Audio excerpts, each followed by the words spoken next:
Going. Hope you enjoyed the music. Great. There. Now, boy, this mic. So I hope you enjoyed this guitar music piece. Yeah, we're off to a good start. Okay, so today we'll be looking at some music of the Japanese composer Toru Takemitsu.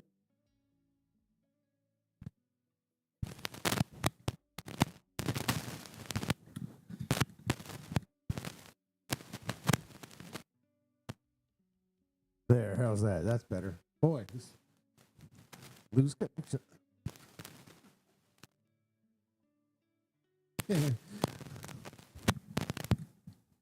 Okay, that's better. Jesus Christ. Off to a good start already. Oh, anyway, we'll be looking at some the Japanese composer Takemitsu Toru and my 20 years in Japan, what that taught me about music and creativity, and this kind of extension from yesterday's stream where we talked about the seven Kabbalion principles, or the Hermetic principles, and we'll be listening to some and how that relates today, and also we'll be talking a little bit more about my personal experience in Japan. So, how's everybody doing? Okay, let's bring it up here. So, we can turn that off now. And let's see, how's the background? I need to turn that up a little bit. Sorry about that. Not that much. Just a little bit. I don't know if you can hear that or not. Doesn't matter. Okay, so the first thing we'll listen to is, I didn't want to do Sakura. I was looking for Haru ga Kita. Spring Has Come by Keigo Fuji. And he wrote variations on a theme of Haru ga Kita. And it's a unique variation on a theme. And I don't think anybody really plays it. I was, before I started the show, I spent like an hour or so looking for this video or audio of it. I couldn't find it anywhere. So, hey, maybe I'll learn it for guitar. Why not? And then play it during the show. That'd be a good idea. So first, let's listen to a little Sakura. You're familiar with this theme.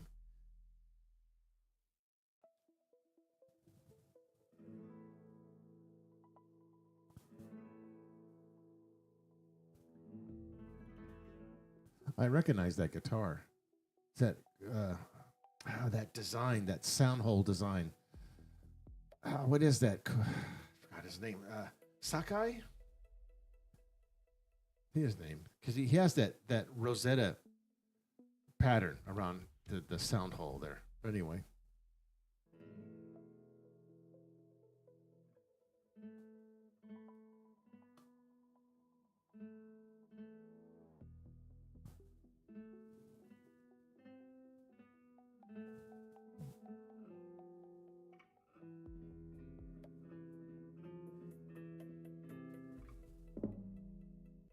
Yeah, that's a different variation of the theme than the most popular one that's played. Yeah, I didn't want to use that one because if I use that one, I'd probably get copyright. So let's listen a little bit more.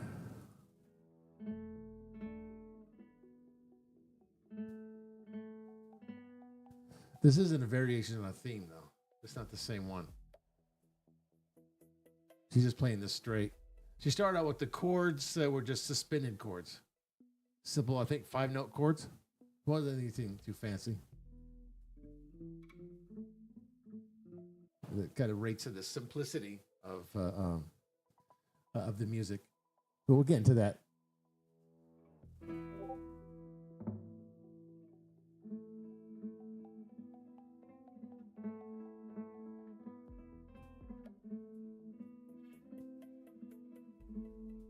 The sound isn't very good. She doesn't have the mic like above her guitar. Looks like a half-inch mic above the guitar, so that it captures the sound as it goes up. Yeah, she needs better. I think she's just recording this off camera, maybe.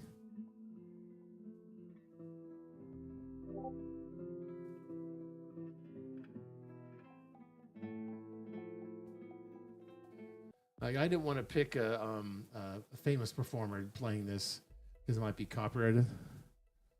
So that's why I chose this.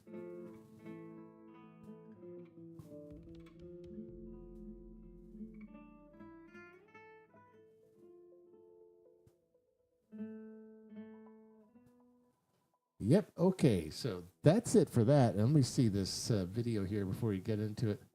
Support the channel. Thank you. Oh, this is a Chinese person? I love random YouTube recommendations.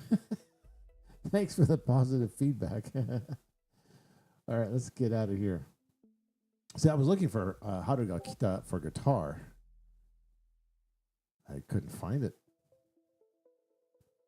All right, so we'll get into the Takamitsu. I don't know what that up in the right-hand corner. Never mind. All right, so, oops. Oopsie. Okay, so before we kind of dive in here, and I thought I'd kind of talk about my experience teaching English and guitar and piano. But I taught English in the public schools in Japan and private schools. I did 2 private schools. I did talk about in an earlier video, I did talk about me teaching at a recent school, private school, and my bad experience with that. And of course, raising my 3 children, my 3 daughters, who are half Japanese, half American. And they didn't really get into any music at all. Nothing. There was no guitar. I mean, they did a little bit guitar, but they never learned any other instruments. They went on to kind of do their own things. I think my oldest daughter went into like some film editing, and the other one went on to do like food chemistry. And the other one's doing something to do with animals. So like totally different field. I guess you can apply those hermetic thinkings to those, I guess. So yeah, 2 of my daughters already finished school. Well, the oldest one's going to be finished next year, and then the middle one is already finished. So so let's talk about Japanese aesthetics and guitar now. I didn't want to talk too much about the personal thing because people might dox it or something or try to search it. But good luck. Hey, wait a minute. I was looking at that thumbnail down there. I think that was made with Leonardo, I think. The same kind of style as mine. All right. So one of the things that you talk about in music is wabi-sabi. So like that relates to the Hermetic Kabbalion polarity, right? Imperfection and transience. So there's that imperfection where they deliberately make something look imperfect on purpose. That's the intention. That's part of the mentalism too that we talked about yesterday. One of the first Hermetic Kabbalion principles. So what is the intention? The intention here is the mental intention is intentionally to make something look a little imperfect, not perfect, and transience. I guess I'm saying this right because wabi-sabi. I think that's correct. Then there's ma, the importance of empty space inside. And that's what we want to get into with Takamitsu is the empty space, the silence, and how Takamitsu thought that was probably one of the most important aspects of his music was that silence. So, and then the one, not just silence and empty space, is mono no aware, awareness of the fleeting nature of things. So floating. That's kind of like Hermeticism. This sense of fleetingness, this sort of almost like a transcendence, kind of floating. Everything's kind of floating up. Schoenberg was inspired by I forget the Hermetic play now, but in this play, the final act. The final act of the play, or the story, is that this person kind of transcends, the character in the story transcends all these sort of sevenly spheres, and then it finally, this person transcends all that and reaches the perfect gnosis at the end. So that's what this fleeting nature of things, kind of floating, very Hermetic. Again, it relates back to Hermeticism. And then not only on top of that, on top of the imperfection and transience, we have the attention to detail and craftsmanship. not to the level like Chinese traditional art, but yeah. So there is a craftsmanship there. So what I found interesting about living in Japan here is that sense of space, not just out here because I live in a small town and it's very lots of space out here. Near the beach is not a very big population, and about 10,000. So there's lots of space and silence. You can really enjoy the deeper feeling of ma, the space between the notes, and that relates to the notes. So like as opposed to like the European classical music where you always have sound, this has the sound, but it does the polarity. It has the sound and then the silence. So whenever I teach guitar or piano to Japanese students, I notice it's always good. Always teaching leave some leave some more like breathing room. Well, not when you're speaking English, but also playing music. So that kind of changed my playing. That silence, that space and silence, the ma. And so, let's see. Is that the first example we have here? Is the Takamitsu? We'll get to Takamitsu technique in a minute. I want to make sure that I have the first Takamitsu complete music for solo guitar. Let's see. Okay. Deeper feeling of aesthetics. Okay. Yeah, okay. So let's listen to a little of space. I'm gonna have to stop it every 5 seconds. I might skip to other compositions, but let's listen to this first one.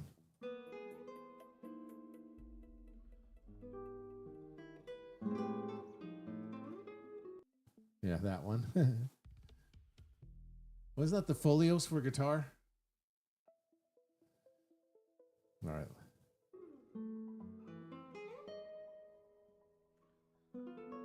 Okay, there's some space, a little silence. He just let that note hang there for a minute. I mean, a second, millisecond. There you go. How the note just faded away.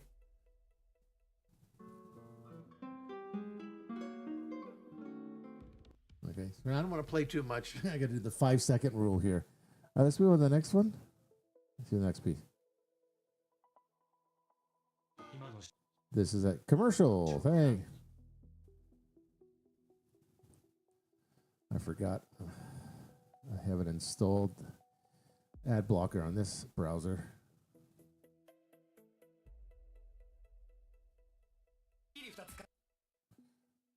Okay. So, let's listen here. Yeah, these are the folios for guitar, aren't they?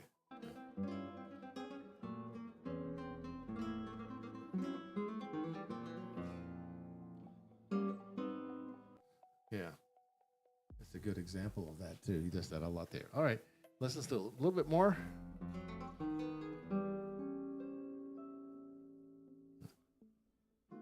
Yeah, there. Yeah, see, you get the idea. Let's listen to another example.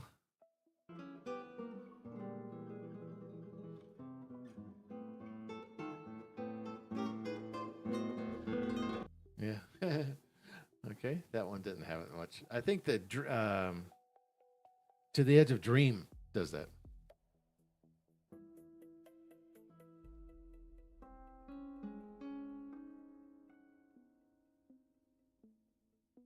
Mm-hmm. That's a good example of Ma right there. Or just again, he just lets the notes fade away, and you just sit and enjoy the silence. The silence becomes more, almost like, to me, it becomes just as more important than the sound of the music.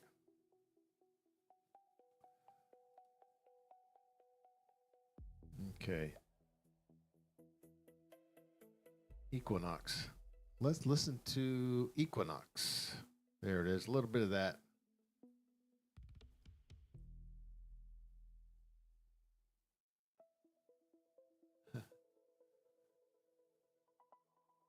I'm not going to get copyrighted for the beginning here, am I? There's no sound. Copyright the sound. Oh, there it goes.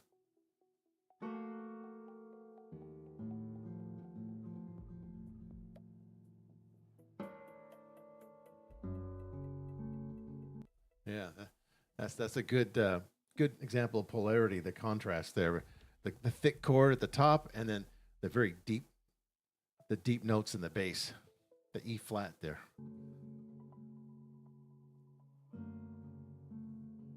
It really gets kind of muddled there when we have those notes in the lower register on the guitar. You really might want to. It's not indicating the score here, but you might want to. It says polka, but I think you might want to go a little more ponticello. You might want to move the right hand towards the bridge nut there, not the bridge nut, but towards the back of the guitar. Yeah, it's that way you can bring those notes out because it's muddy.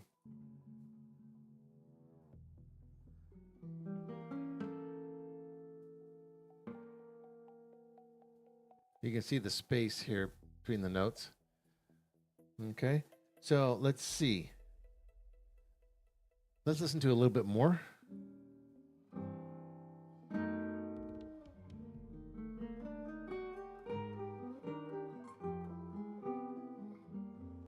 Yeah.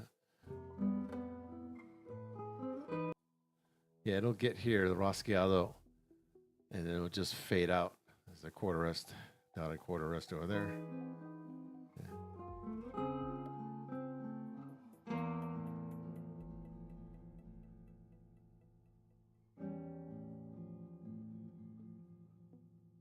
Okay. Again, yeah, it fades out. Let's see. Yeah, there it is.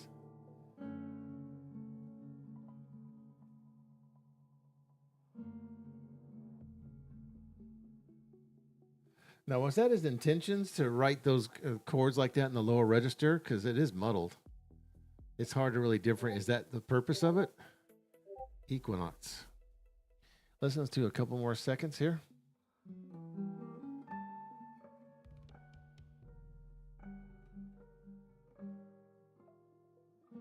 That's nice. It's got the ostinato part in the bass that keeps it going, keeps the rhythm going. Nice. Okay, that was Equinox. Let's see. Japanese classical guitar, Nane Fujiwara. What is this? Let's see. Is this an example of it?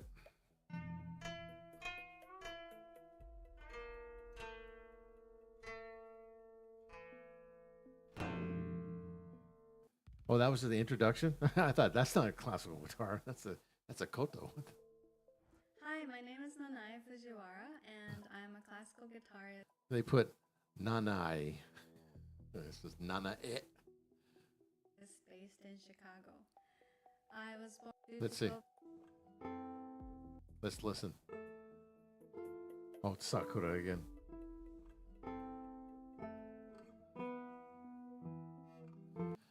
So we have another example of. I'm not saying anything about the guitar playing. I'm just saying about the sound quality again. I don't know. You might want to invest in a good microphone here.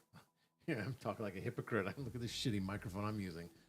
Kept cutting out at the beginning of the show. But yeah, I mean, invest in a better microphone. You know, something that you can hang over the guitar there, or get like a pencil, one of those pencil mics, and put it over the neck. She's got two of them, but for some reason the sound just isn't. I don't know. There's no post production. I don't know.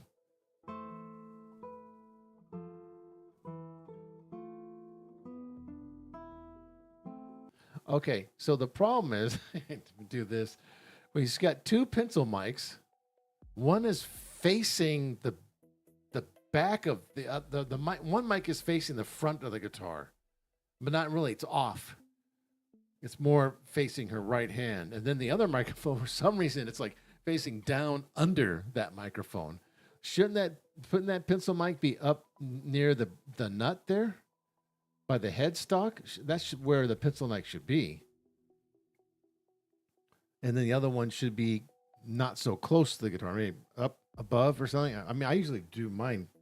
I have my half-inch mic above my guitar, so I have two mics going on, but that's just a weird arrangement. talk about the mic arrangement instead of what we're supposed to be talking about is the essence of Japanese music. Here we go.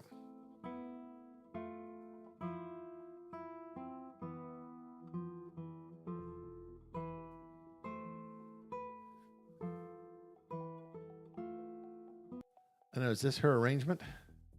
2020.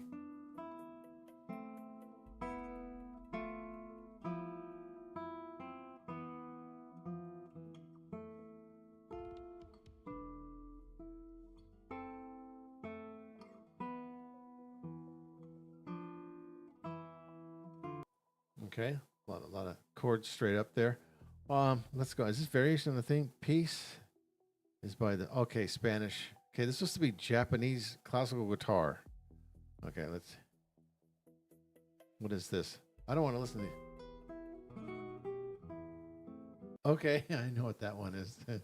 Okay, that was a lagrima. Okay, so we'll get into the songs here in a minute here. So as you know, I've taught English and guitar and piano. I taught them in both private and public schools many years. The difference, of course, in the public schools teaching there is that you're dealing in public schools. You're dealing with the Prussianized education.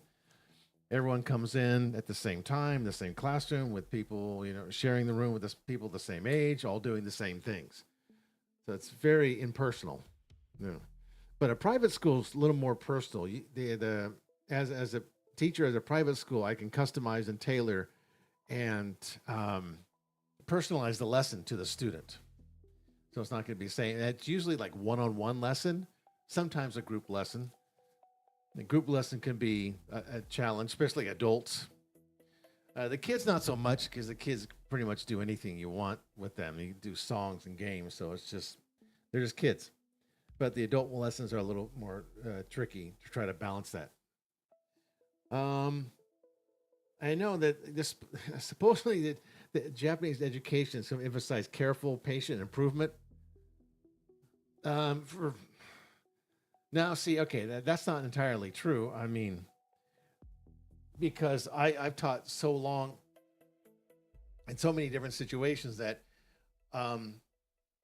that's not always the case. I can always tell the little smart kids in the classroom because the smart kids usually are very careful what they do, and they're meticulous, and they always take the longest time to do something, whatever the assignment is, whether it's coloring or cutting paper, with the scissors, or maybe learning, maybe writing the letters. Yeah, they always take a lot of time writing the romaji, writing the English words.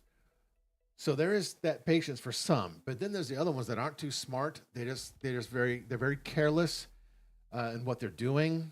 They're not very patient at all. They're not meticulous, and they're also and that stems from the fact that they're not very careful mentally. They're very careless mentally. They're not really paying attention to the details. And so, for example, if you ask a student in the class, you say, okay, what did you do yesterday? Or you ask them like something simple like, can you play guitar or something? The smart ones usually take a little time to think about that. You can see the kind of motor going on in their eyes. They're looking up to the right a little bit, thinking about it, and they're careful what they're going to say, and then they answer carefully. The other ones, the not too smart, they just kind of answer rashly, and they try to be funny. So that there's a big difference in intelligence. You can tell the difference in intelligence in the classroom. There are some students that are patient and emphasize carefulness. So the one thing, like with my daughters, they've been raised in Japan and America, they have example of navigating both cultures, both Japanese culture and American culture. And one of the things is the high trust society in Japan, and then America is not so high trust. You have too many different kinds of people, and so you naturally have this distrust toward just about anybody when you're in America. But Japan is a little bit different. You have the high trust, but that also could be a negative too. The negative aspect of the high trust is that you're too trusting, and someone can take advantage of that. So it's not always a positive either.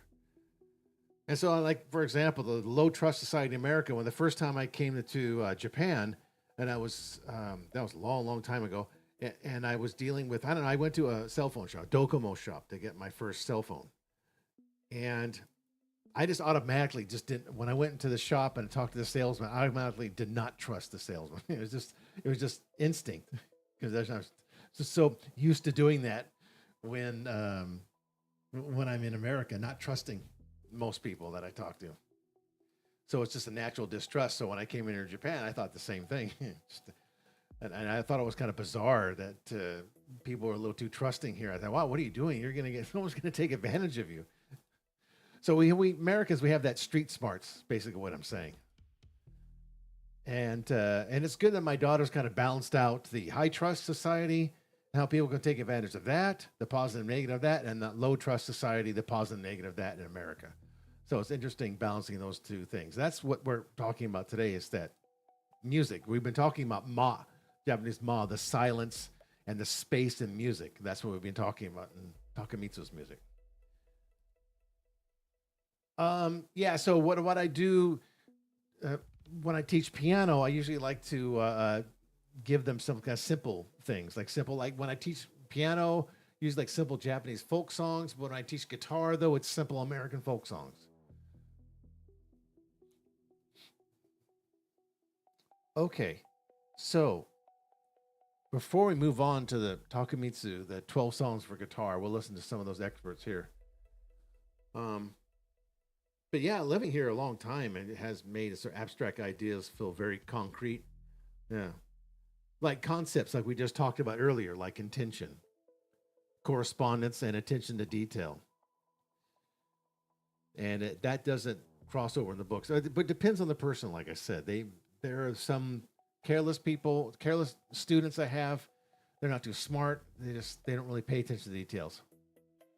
But you see it in daily life. You see it every way, the way the people approach the work. And you have people that are very meticulous, very patient, and detail-oriented. Then there's other people that are very careless, not really thinking things through. And a lot of accidents happen because of that. And also, this also relates to building models, too, building model kits. So you have different skill levels of model kits, and the higher the level, the more meticulous and patient you have to be. So that takes a lot of patience and attention to the small details. And of course, when you're building a Japanese like gunpla model, like perfect grade, you got to really pay attention to the small details in the instructions. I know when I started building models again, I made mistakes, and I didn't really look enough at the details of the instructions. I didn't look ahead in the instructions of the details, and so I made mistakes. I ended up costing, even breaking some parts when I did it, because I didn't do it right. So what let's get to the music now. Let's bring this all together and listen to some samples of the songs for the guitar by Takamitsu Toru. And let's listen to what we're talking about here, paying attention to the small details and respecting the process and finding different meaning. So let's listen. Hope it's not too loud. Oh, here we go.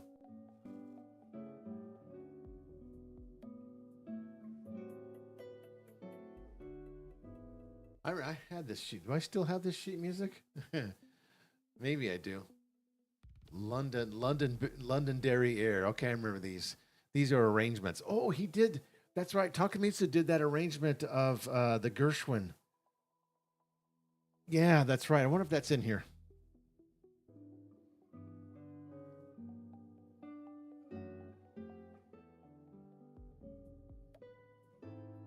These are just arrangements. Let's move on to the next one. What is this one? Another arrangement. Hail Arson. Over the Rainbow.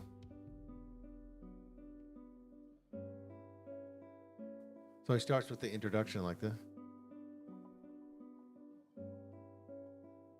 Interesting chord choices. Yep.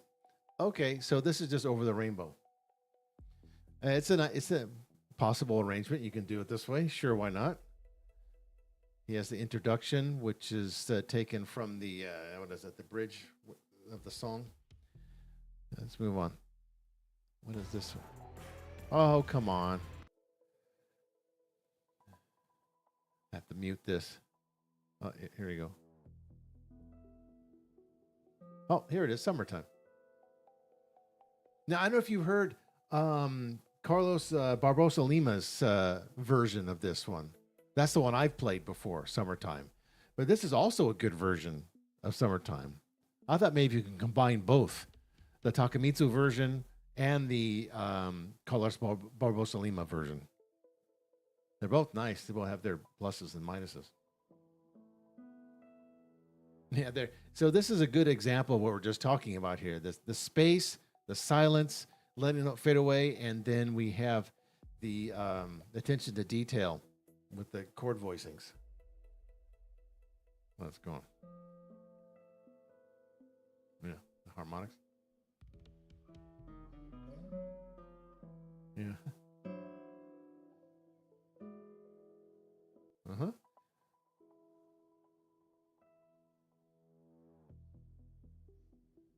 There's that ma. You just let that note fade away. Let it fade away.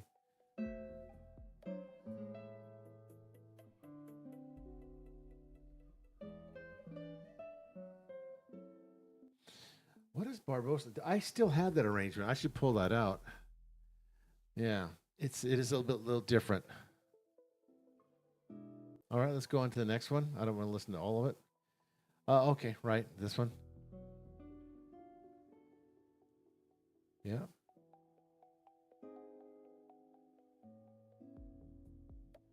They're all very lethargic, very space oriented, like we've been talking about here. And again, you get used to the patience. This really draws on your patience because the chords are very slow in developing, very slow in performing too. Every one of these arrangements by Takamitsu, the introduction is slow and very patient, and finally building up to the theme.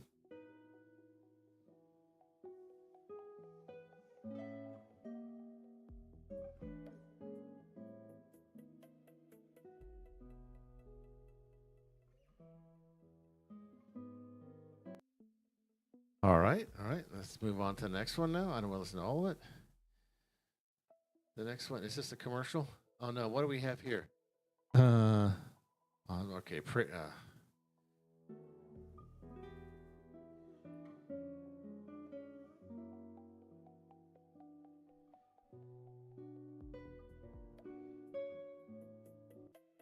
I noticed the chord voicing on this compared to the Equinox piece. Is that they're not in the lower registers. They're not thick, and they're not muddled. So you can hear the voicings more clear in this one because these voicings are in a little higher register instead of too low. I thought the other Equinox pieces, the piece was just the notes were in too low registers, so you couldn't discern each and every note in the chord separately. It was just muddled. So I thought it'd be beneficial if you just played those chords more towards the bridge. But this is fine. This one is a lot better, I think. That's the thing about classical guitar writing music. Go off a little rant here, is that you can get too bogged down with the bass, too heavy bass notes on it. You want to try to avoid that as much as possible. Yeah, you don't want too much heavy bass. If it does, it'll just drown out the middle voices. So you want to keep your bass notes and the bass heavy concept at the minimum. You want things a little bit more moved up in the register, and you want to keep them to where people can hear all of those notes fine. Even when you're playing the bass notes, you still hear the middle voicings and hear the voice leadings, and you can appreciate the nice voicings in these jazz arrangements by Takamitsu.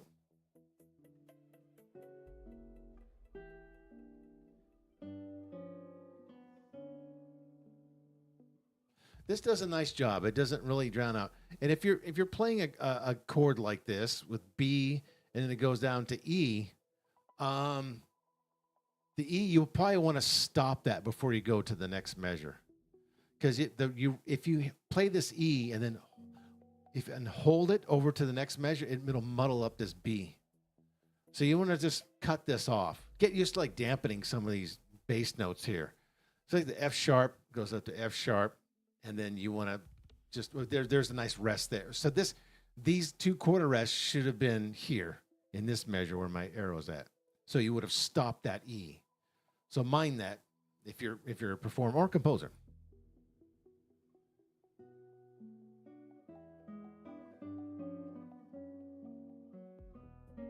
Okay, he seems to be stopping it. Okay, yeah. All right, let's go on to the next one. Okay, so again, a lot of bass heavy here, and you got to tune it down to G. Vamping. All right.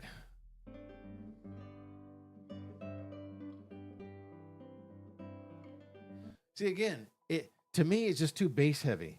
You got a nice melody. I rather hear the melody and this nice feel that the rhythm has of the melody, rather than the bass. Now, bass is just too much.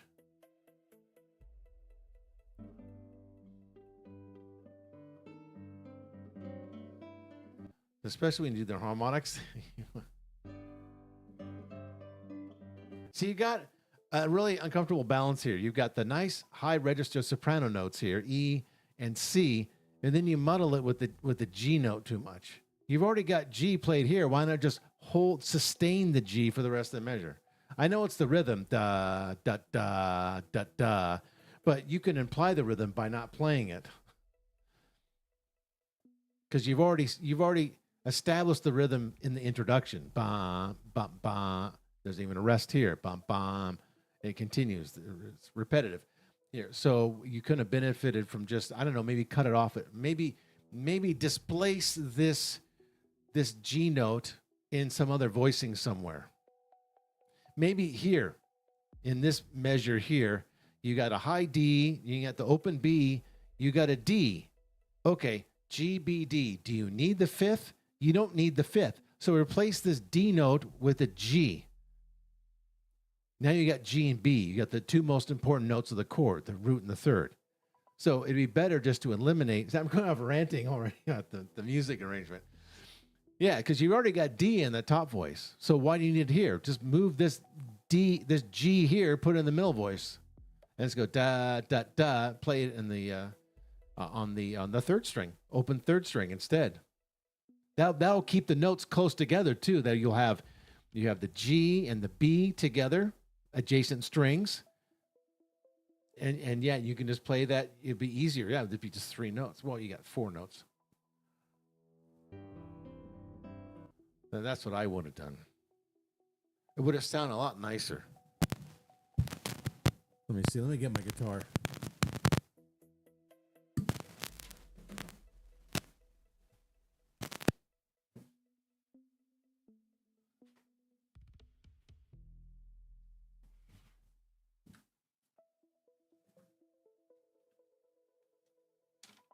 Okay, so let's see. I got my guitar. So we're playing D up here.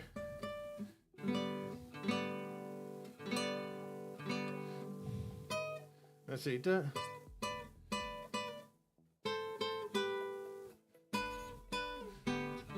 Let's play it now.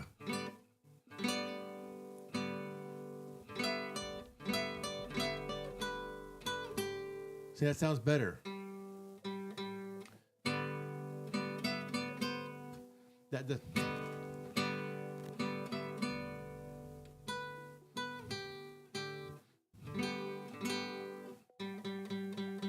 Yeah, move this G, move it here to the third string.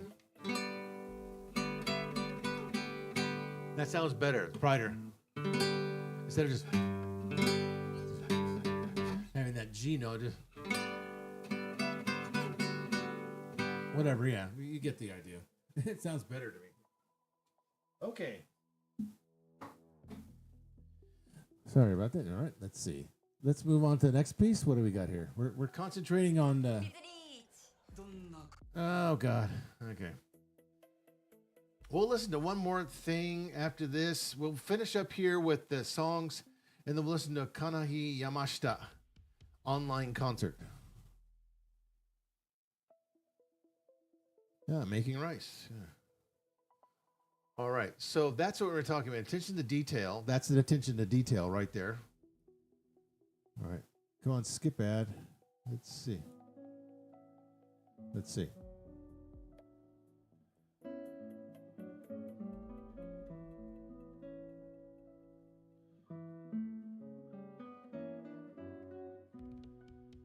Okay, so you have some kind of dense chordings here, and that mean because you have the dense chord voicings here that could potentially, looking at the details of those chords there, like we've been talking about. But you want it too dense, though. You won't be able to hear the voicings.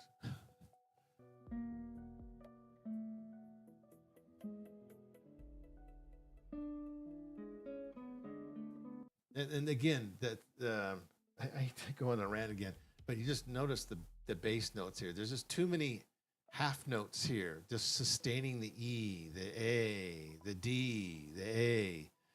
It just really drowns out the middle notes. Stop doing that when you're writing music. Try to avoid that as much as possible. You should probably cut off this note here, like, because you don't want the like that. You just want. How about just? Okay, I'll do it a jazz way. I'll just move the E up. What is that? Let's see. So instead of doing, I'm going to go. Well, you can do that. That way you just eliminate. You have. So you're moving the E to the fourth string. Instead of doing it there, down here in the sixth string, just move it up an octave.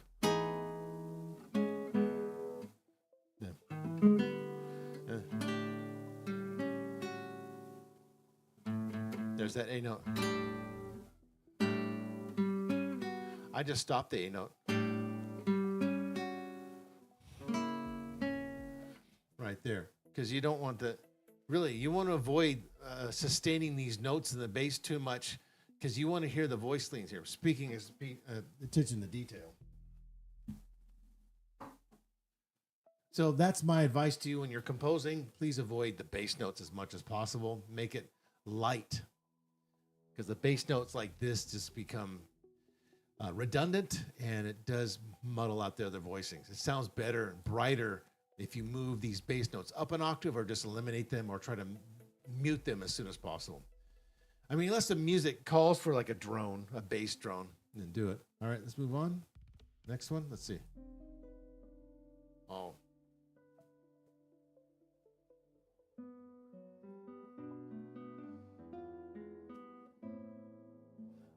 Who else? Somebody else did a Beatles, whole Beatle anthology of good arrangements for classical guitar. Do I still have that? Okay, but I don't want to listen to all this. But you see, there's the space there. It just sort of it's just an arrangement for a classical guitar. Okay, let's go on. Okay, this one again.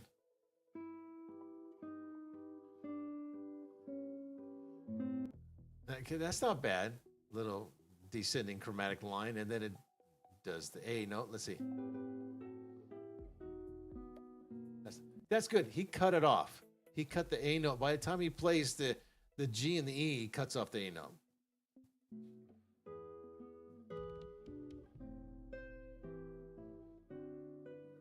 Yeah, you don't want too much. Okay, that's not bad. All right, let's go on. So anyway, what are we doing next? Is it another commercial? Okay. Oh no.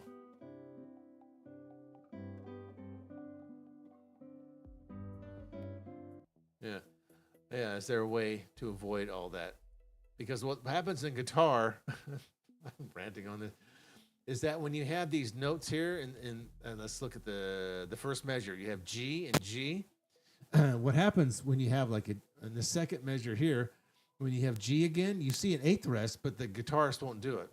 He won't stop the eighth rest. Listen again.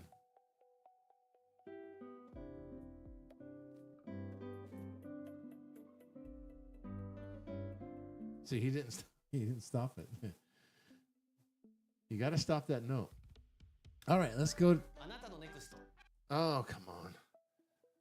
All right, let's finish this up and get to the online content, and then we'll open up to questions. What is this? Yeah, yesterday again.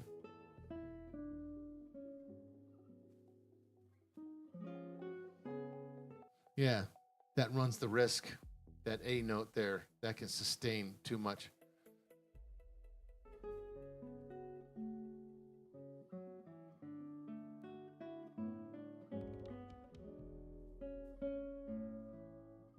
Yeah, I don't think he's stopping those notes. I think he's just letting them sustain. What's the last one? He does too many Beatles songs. International.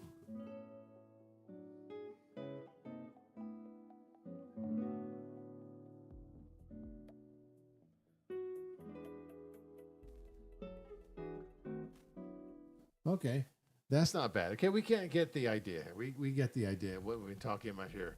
This approach to life that you have in Japan here, that approach to everything, to work, the arts, relationships, concepts like we talked about yesterday, intention. So the creative life and the philosophy here, to kind of summarize what we've been doing here. When you live here a place for a long time like this, you kind of make these abstract ideas when we talk about kind of feel concrete after a while. So concepts like intention, mentalism, like what is your intention? Is it your intention to make the chords muddled up and sustain those bass notes? Or correspondence and polarity and attention to detail. And these things you don't really see these in the public schools. You don't really see these kind of things. Even in the private schools, you don't see those kind of attention to details. You may see them in life, like I talked about. I mean, you'll see it see different intelligences in different children. Some kids will think about it. They'll be patient. They'll be pondering. They'll be patient to detail. They'll be planning ahead, and you can tell in their head they're working it out, the mechanism, how it works. And there's other ones that don't care about it. They're very sloppy in what they do, and they're sloppy in what they're thinking. So they have different approaches to work, art, and relationships. It's just something like also something. God damn, Mike.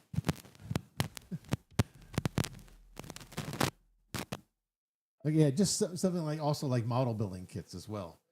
Yeah. It's still you got to have patience. You got to have attention to the small details, and like I said, respect the process. Okay, so we've looked at all of these examples of these songs for classical guitar arranged by Takemitsu Toru, and now we're going to listen to the Kanahi Yamashita online concert. There it is, and there we go. Wow, she's playing with those old style guitars. Let's see how she plays and her approach. Does she embody all those things we talked about from the 7 Hermetic principles from the Kabbalion text? I'm sure.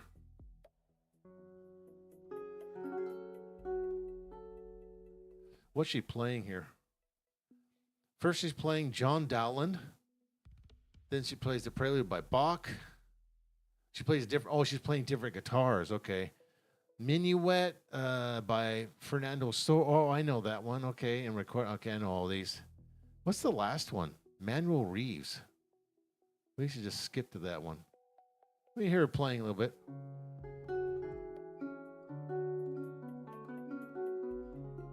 Isn't it easier to play on these recreation guitars? The neck is a little bit thinner. It's not so thick and round. It's not so long either.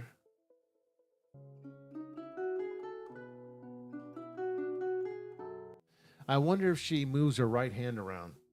Speaking of paying attention to the details and respecting the process, because some guitar players won't move their right hand around for tone color, even in a John Dowland piece.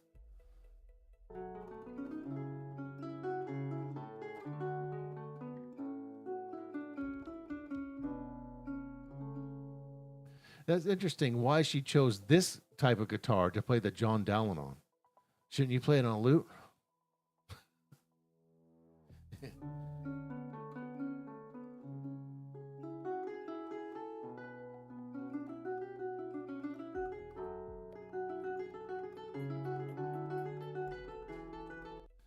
Yeah, okay, sure. Like all John Dowland pieces. Okay, let's go to the next one. Let's do something we're familiar with. Yeah, that's from the cello suite. I know that one. I like the beret in that piece. But she doesn't play. Now, she's not playing.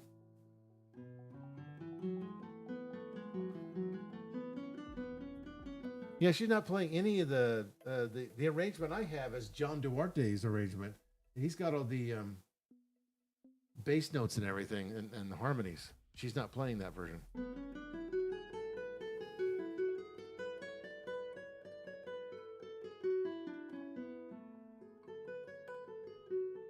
If you're going to play it like that, you know, you should probably play it on a cello guitar then. If you're just going to play single line.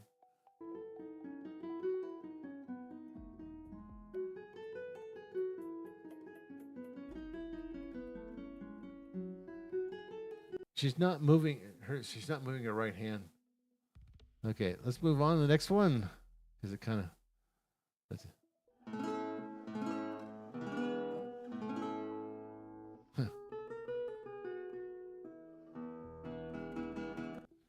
Uh-huh. Yeah, you ever heard Barrows play this piece? It's different. Let's see. See, now she's using this smaller guitar. What is this, like a soprano guitar? But she's not using the guitar she used at the beginning of the concert. It was authentic. I don't know what that is. Replica guitar that were played in Source time. She's using something else. Is it roughly the same? Did they have guitars like this in Source time?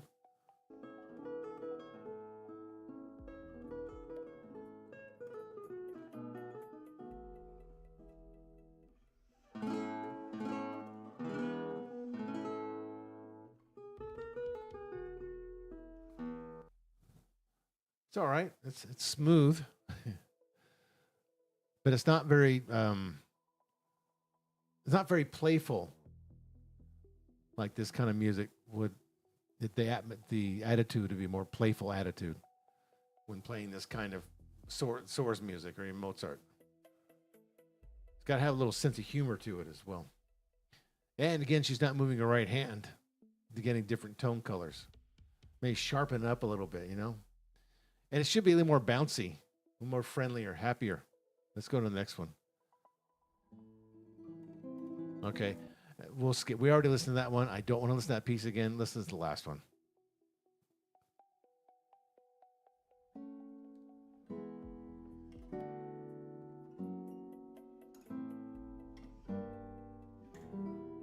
Lots of heavy, thick chords. What is this? Plays Alba von Hans Haug on a 1964. Who is Alba? I have no idea who that is. But it sounds like a chorale of some kind.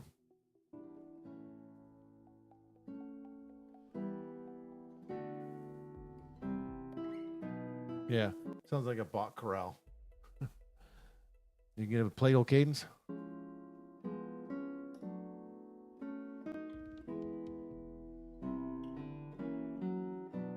Yeah.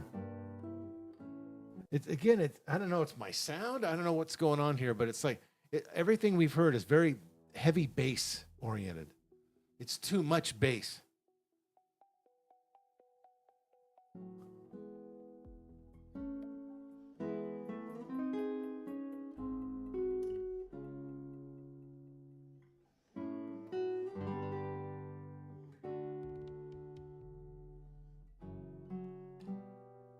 Yeah, so when you get down the thicker regions of the strings there, move your hand towards the bridge down there. Just a little bit so we can hear those notes.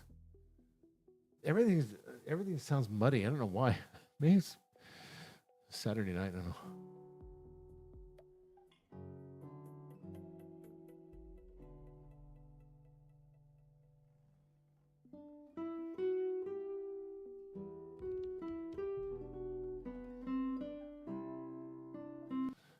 Okay. Not bad. It's a smooth performance. Okay, so let's wind down here. I thought I wanted to do something different today, so I did do something different today. I talked about a little bit of my experience living in Japan for 20 years, teaching music and piano and guitar and English. But I hope you enjoyed today's show. Thanks for hanging out. And if you want to see more shows like this or more personal conversations about my experience here in Japan or my philosophy, because I've done the other videos where I've talked about anarcho-capitalism and agorism and radical objectivism, but I also talk about music. And we try to put everything together into one. So, yeah, let me know if you have any questions about this particular principle. We talked about the 7 hermetic Kabbalion principles we've been talking about. Let me know if there's one you'd like to talk about some more. Drop your comments below, and if you have any questions, like right now is a good time to answer. I can answer some questions right now. Anything you want to talk about my experience teaching in Japan. So let's open that up and leave a comment down below. Thanks for joining tonight. Thanks for hanging out. It was just sort of a chill stream. I want to do something different. And well, okay. That's about it. And we'll see you in the next video. Enjoy the